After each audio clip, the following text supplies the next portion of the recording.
No matter where you live, whether it's a town or in the country, chances are you don't live too far from a churchyard or a cemetery. Have you ever just wandered around and read some of the headstones and wondered what kind of life these people had, or wondered how they died? If you look closely, you may find one that has a curious epitaph written upon it, or a couple of words that may seem curious and hint to something intriguing. In this series, I'll be bringing you stories behind these headstones to reveal an interesting life or a tragic and sorrowful end. These are not celebrities as we know today. Some may have been recognised in their lifetime but are forgotten names now, or they may be normal folk whose lives were tragically cut short. Join me as I discover some tales from the grave. The story of Thomas MEAKIN starts in the lovely little village of Rushden Spencer, just north of Rudyard.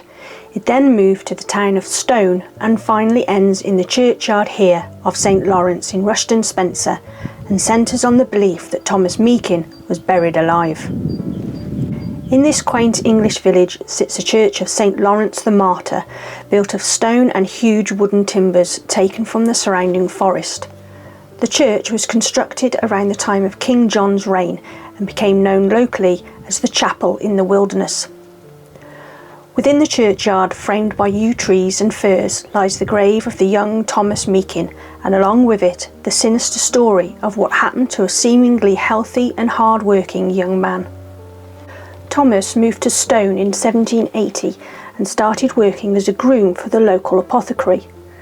Discovering he had an affiliation with the animals he worked with, Thomas thrived in his new occupation. Described as a handsome man, Thomas was likeable and quickly made many friends. As a result of his good looks and friendly personality, he attracted the attention of the apothecary's attractive daughter, a girl who was used to getting her own way, especially with her father. It is believed that the apothecary, who had high aspirations for his daughter, was not best pleased with the situation when he found out about her growing obsession with the groom, whom he saw as no more than a servant. Soon after the apothecary got wind of the romance, Thomas was struck down with what was described as a mysterious illness, which quickly grew worse. Soon after, in 1781, poor Thomas was declared dead. The rapid progression of his illness and his sudden demise led to him being hurriedly buried in the churchyard of Stone's St Michael's Church. Within days of the funeral, the people of the town began gossiping about the possible cause of Thomas's death and the reason for the rapid burial of his remains. It was rumoured he had contracted a highly contagious disease, but some townsfolk, aware of the budding romance involving Thomas and his master's daughter, began to doubt the motives of the apothecary and suggested he had somehow poisoned the young groom. As time passed, however, the people of Stone forgot about the handsome and charming Thomas MEAKIN. It wasn't until a few years later, when the new groom employed by the apothecary was driving one of Thomas's favourite ponies past St Michael's churchyard, that the tale took a new and eerie twist.